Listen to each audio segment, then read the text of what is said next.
सही।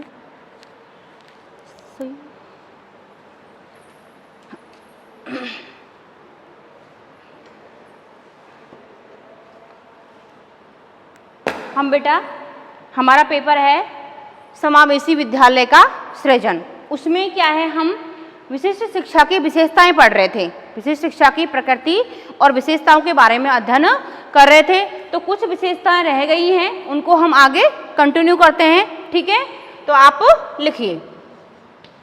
पहले हम पेपर का नाम लिखते हैं, समावेशी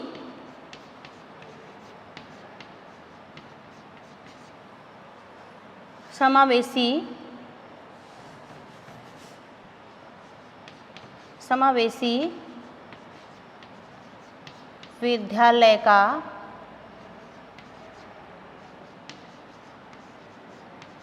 सृजन। और ये बेटा मैंने वीडियो ने सारे नहीं देखी है, फिर भी आपको कन्फ्यूजन हो रहा होगा उसमें पार्ट कैसे डल रहे हैं, आज मैं और देख लूँगी। तो कम से कम मेरे हिसाब से ये भाग 7 है कम से कम। समावेशी विद्यालय जो हमारा पेपर है उसका पार्ट 7 चल रहा है। ये जो हमारे शिक्षण बिंदु हमारे स्टेप बाय स्टेप चल रहे हैं, लेकिन वीडियो 7 नंबर की है कम से कम। और भी इसमें हो सकता है, लेकिन मेरे हिसाब से मैं डालूंगी कि यहाँ से आगे अब मैं इसकी नंबरिंग ऐसे ही करूँगी। ठीक है ना, तो आपको कंफ्यूज नहीं होना है। तो भाग 7 मैंने डाल दिया है। तो क्या चल रही थी बेटा हमारी, विशिष्ट शिक्षा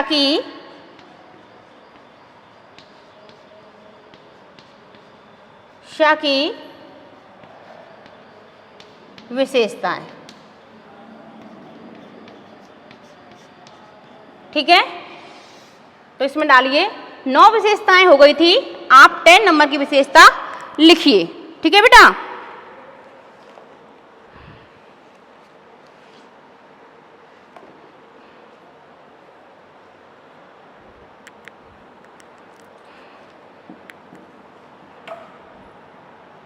लिखो।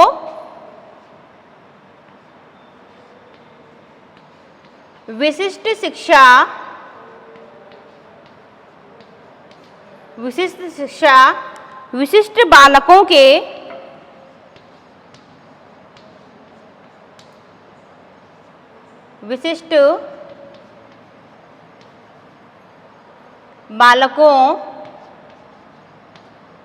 बालकों के हर पक्ष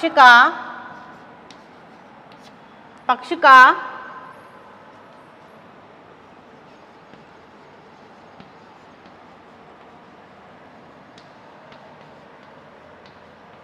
अध्ययन करती है।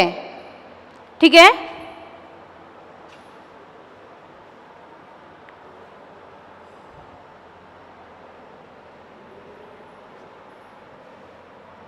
चाहे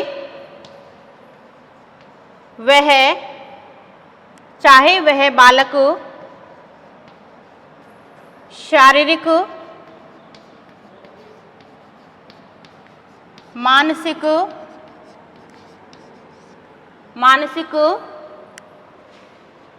सामाजिक,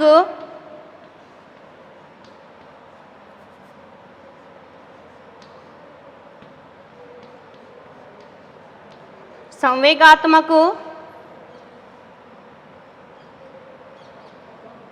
इसको ऐसे यहीं तक लिखो, संवेगात्मक पूर्णविराम लगाओ। अब इसको समझो थोड़ा सा, यानी कि जो विशिष्ट शिक्षा है वो विशिष्ट बालकों के हर पक्ष का क्या करती है, विकास करती है। अब यहाँ से समझो, चाहे वह बालक शारीरिक रूप से विशिष्ट हो, चाहे वह मानसिक रूप से विशिष्ट हो, इसका तो कॉमन सेंस लगा सकते हैं ना, विशिष्ट बालक के बारे में पढ़ रहे हैं। तो चाहे वह बालक शारीरिक रूप से विशिष्ट हो, चाहे मानसिक रूप से हो, चाहे सामाजिक रूप से हो, चाहे संवेगात्मक रूप से हो, किसी भी रूप से वो विशिष्टता रखता हो, विशिष्ट शिक्षा हर बालक का अध्ययन करती, हर पक्ष का अध्ययन करती है, या हर पक्ष का, ये मैंने गलत लिख दिया बेटा यहाँ पे, हर पक्ष का बोल तो रही हूँ लेकिन लिखने में गलती कर दी, हर पक्ष का विकास करती है, यहाँ पर विकास आएगा। ठीक है, हर पक्ष का विकास करती, चाहे वह बालक शारीरिक रूप से विशिष्टता रखता हो, चाहे मानसिक रूप से, चाहे संवेगात्मक रूप से, चाहे सामाजिक रूप से। ठीक है, नेक्स्ट बिंदु लिखिए,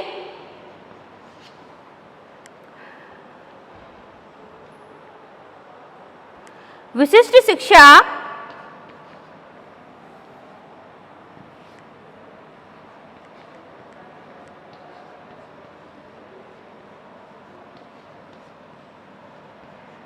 विशिष्ट शिक्षा लोगों का विशिष्ट शिक्षा लोगों का विशिष्ट बालकों के प्रति लोगों का विशिष्ट बालकों के प्रति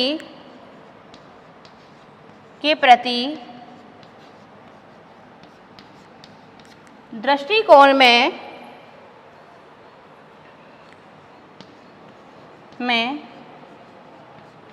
बदलाव लाती है। ठीक है, दृष्टिकोण में बदलाव लाती है। आई बात समझ में?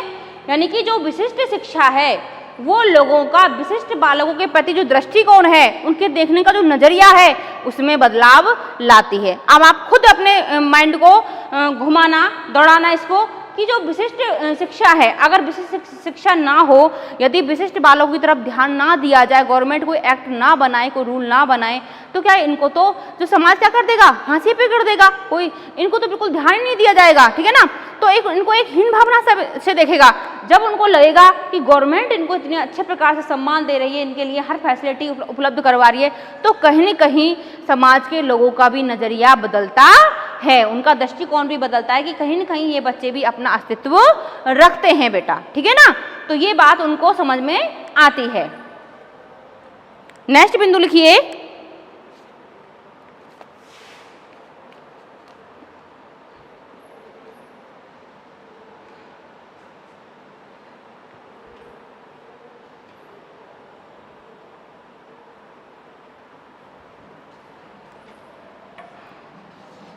विशिष्ट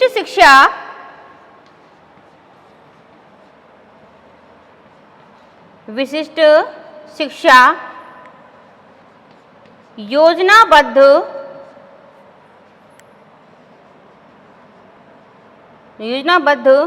व तरीके से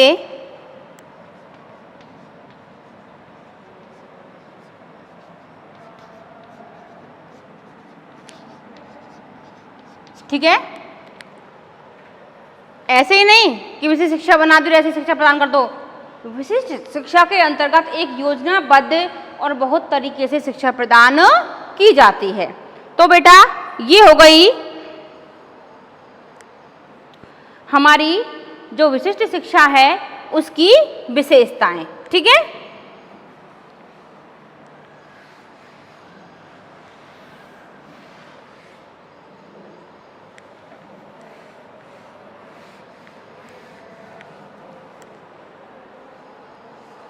आगे हम पढ़ेंगे जो हमारा शिक्षण बिंदु रहेगा वो रहेगा विशिष्ट शिक्षा के उद्देश्य। किस उद्देश्य को लेकर, किस उद्देश्य को रखकर विशिष्ट शिक्षा प्रदान की जाती है,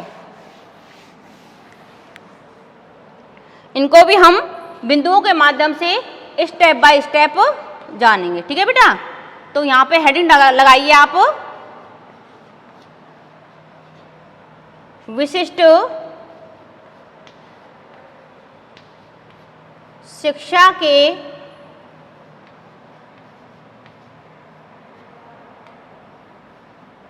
उद्देश्य। ठीक है, ये हो गए हमारे विशिष्ट शिक्षा के उद्देश्य। लिखो इसमें,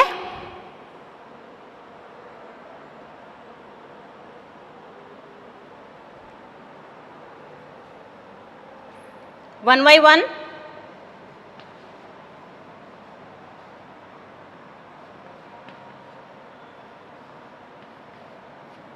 विशिष्ट बच्चों की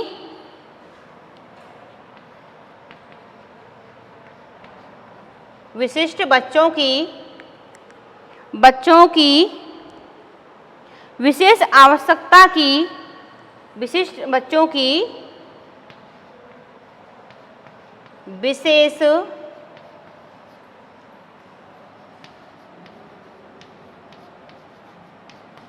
आवश्यकता की पूर्व पहचान तथा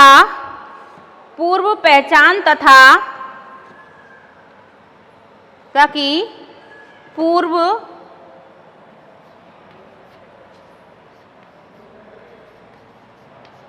पहचान तथा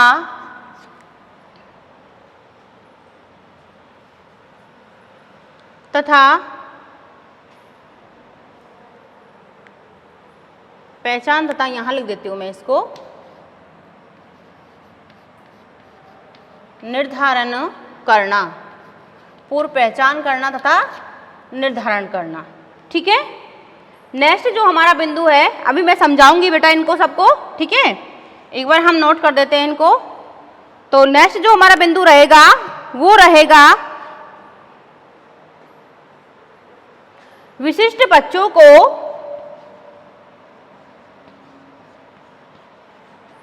विशिष्ट बालकों को इस प्रकार से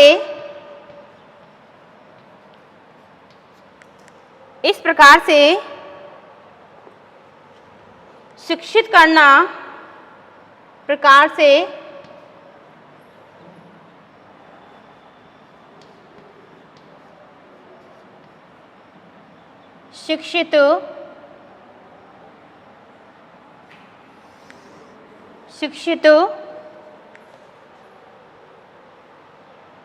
करना, शिक्षित करना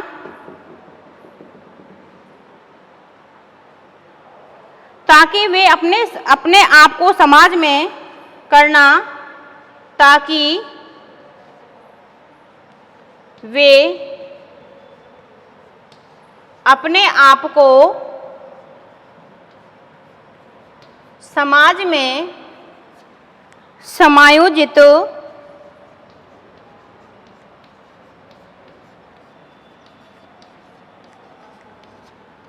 कर सकें। ठीक है,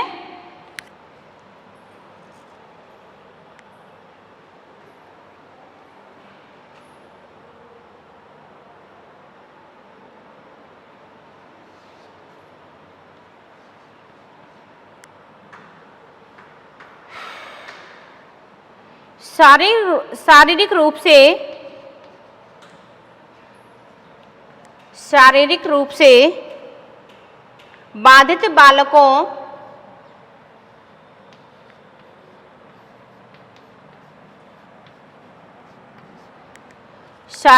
से बाधित बालकों का पुनर्वासन करना। ठीक है, नेक्स्ट जो हमारा बिंदु रहेगा वो रहेगा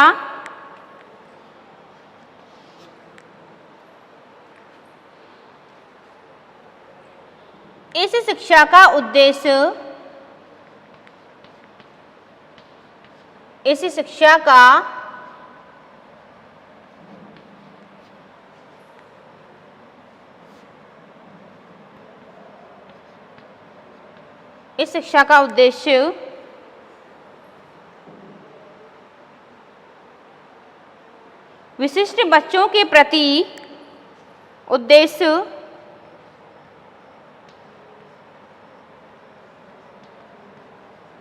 विशिष्ट बच्चों के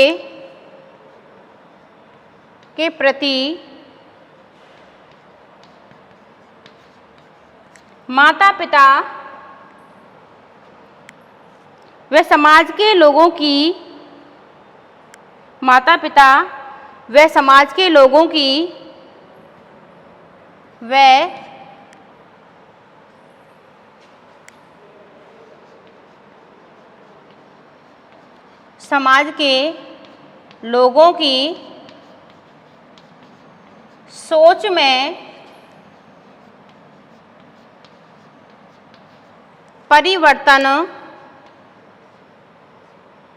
सोच में परिवर्तन लाना।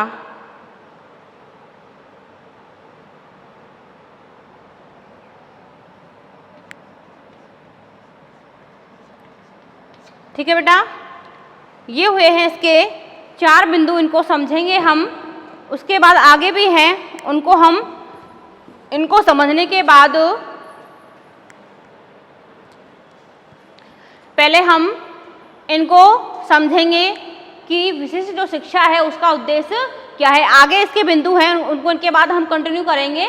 ठीक है, तो विशिष्ट बच्चों की विशेष आवश्यकता की पूर्व पहचान तथा निर्धारण करना, ये क्या है, एक विशिष्ट शिक्षा का उद्देश्य है। जब हम किसी विशिष्ट बालकों को विशिष्ट शिक्षा देने जा रहे होते हैं तो हमारे कुछ कर्तव्य होते हैं, कुछ उद्देश्य बनाकर हम इस शिक्षा का निर्धारण करते हैं। इस विशिष्ट शिक्षा को हम बच्चे को प्रदान करते हैं। तो उसमें हम किन बिंदुओं का अनुसरण करते हुए हम बालकों को विशिष्ट शिक्षा प्रदान करते हैं, वही उद्देश्य यहाँ पर लिखे गए हैं। तो क्या है बेटा कि हम सबसे पहले क्या करेंगे, जो विशिष्ट बच्चे हैं, विशिष्ट आवश्यकता वाले जो बच्चे हैं, उनकी पहले क्या करेंगे, हम पूर्व पहचान करेंगे। सबसे पहले पता लगाएंगे कि कौन कौन से बालकों में ये विशेषता पाई जाती है और उनका निर्धारण करने के बाद हम उसी प्रकार से उनको शिक्षा प्रदान करते हैं। ठीक है, अब आती है बात, दूसरा बिंदु क्या कहता है, विशिष्ट बालकों को इस प्रकार से शिक्षित करना ताकि वे अपने आप को समाज में क्या कर सकें, समायोजित कर सकें। सीधी सी बात है, यानी कि मूल रूप से जो मुख्य उद्देश्य होता है एक विशेष शिक्षा का, तो कहीं न कहीं ये उद्देश्य होता है कि ये बच्चे किसी भी प्रकार से अपने मन में हीन भावना ना रखें और जैसे सामान्य बच्चे समायोजन कर पाते हैं उसी प्रकार से ये बच्चे भी समाज में क्या कर पाएं, समायोजन कर पाएं, समाज के साथ अपना तालमेल बिठा पाएं। ठीक है ना। तो दूसरी बात आती है शारीरिक रूप से बाधित बालकों का पुनर्वासन करना, यानी कि जो सारे आपको पता है दृष्टि बाधित और जो शारीरिक रूप से अक्षम बालक हैं उनके लिए क्या बनाए जाते हैं, आवास वहीं पर ही व्यवस्था होती है रहने की, खाने की। तो मान लीजिए ऐसी व्यवस्था में कुछ जो बच्चे उस स्थान को छोड़ गए हैं तो विशेष शिक्षा का ये दायित्व बनता है कि उनको किसी न किसी प्रकार से वो दोबारा से उनको पुनर्वासन वहाँ पर करवाए, उनको दोबारा लेकर आए और उनको उसी प्रकार से उनको शिक्षा प्रदान करवाए। ठीक है ना। इस शिक्षा का उद्देश्य विशिष्ट बच्चों के प्रति माता पिता व समाज के लोगों की सोच में परिवर्तन लाना है। कुछ माँ बाप ऐसे होते हैं, अनाथ आश्रम ऐसे जो बच्चे होते हैं, अब हर किसी का मैं नहीं कह सकती, लेकिन ये हमारा समाज, हमारा संसार बहुत बड़ा है, हर तरह की प्रकृति के लोग यहाँ पर हैं। ठीक है बेटा। तो कुछ ऐसे हैं उनको अपनी पर बोझ समझते हैं। ऐसा कोई बालक है जो दृष्टिबाधित है, अपंग है, शुरू से पैदा होते ही उनको कहीं अनाथ आश्रम में छोड़ आते हैं। तो यानी कि उनकी ऐसे बच्चों भी कुछ कर सकते हैं। अभी देखो बेटा, कल ही के अखबार में आया था, एक दृष्टिबाधित बच्ची है, बिल्कुल उसको दिखाई नहीं देता। आप पता लगा सकते हो उसने आरपीएससी में रैंक मुझे याद नहीं है, अच्छी रैंक उसने, यूपीएससी में अच्छी रैंक उसने प्राप्त की है। तो बताइए क्या ये बच्चे कुछ नहीं कर सकते?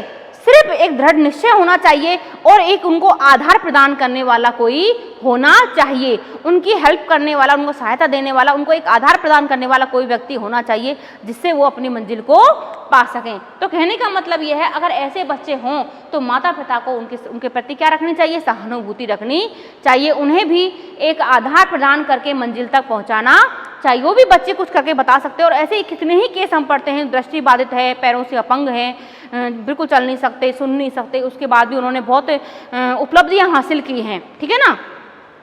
तो सिर्फ आवश्यकता है कोई आधार मिलने की, कोई मजबूत आधार की इनको आवश्यकता होती है। बस इरादे इनके मजबूत होने चाहिए, आधार देने वाला इन्हें कोई होना चाहिए।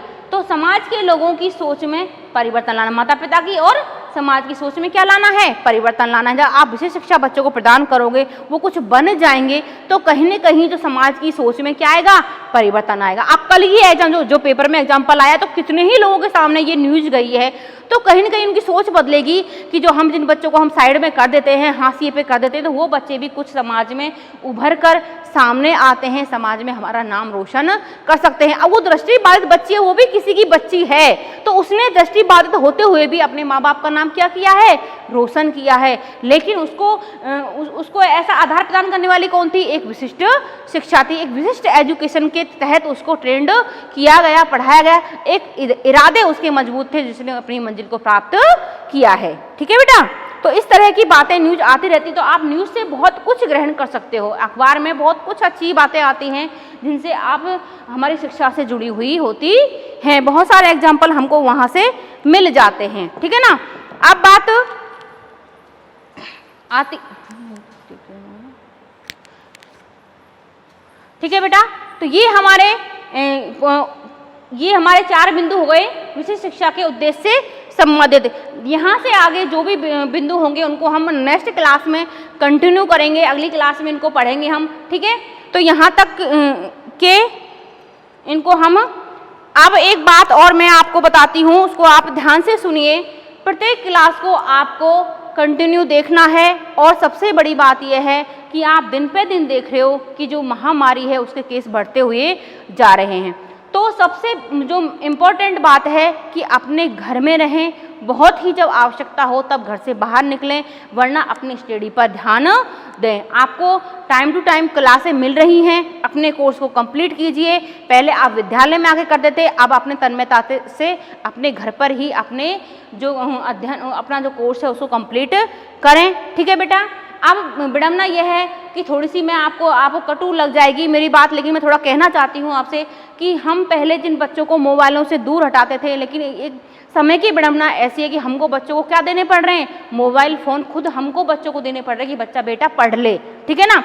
अब ये दायित्व आपको बनता है कि आप उसका कैसे फ़ायदा उठाते हो, नाजायज़ यूज करते हो उसको या जायज़ काम में लेते हो। जायज़ मीन्स आपकी जो वीडियो हैं, आपकी जो विषय की वीडियो डली हुई हैं, आप उन्हीं का अध्ययन करते हो, या माँ बाप की आंखों में धूल झोंक कर कुछ अन्य ही चीज़ें उसमें देखते हो। तो लॉस किसका है बेटा, आपका ही है। आप सोचते हो, मम्मी पापा सोच रहे हैं कि बेटा पढ़ रहा है, ठीक है ना, और आप कुछ उसमें अलग ही चल रहा है। तो ऐसा ना करें, क्योंकि ये समय बहुत अमूल्य है, बहुमूल्य है। इस समय को ना गंवाएं, इसका पूरी तरह से प्रयोग करें, क्योंकि समय निकलने के बाद दोबारा नहीं आता है। और दूसरी बात, माँ बाप की धोखे वाली बात आती है कि जैसे माँ बाप ने पढ़ने के लिए फ़ोन दे दिया और आप उसमें कुछ और कुछ देख रहे हो उस पढ़ाई के अलावा।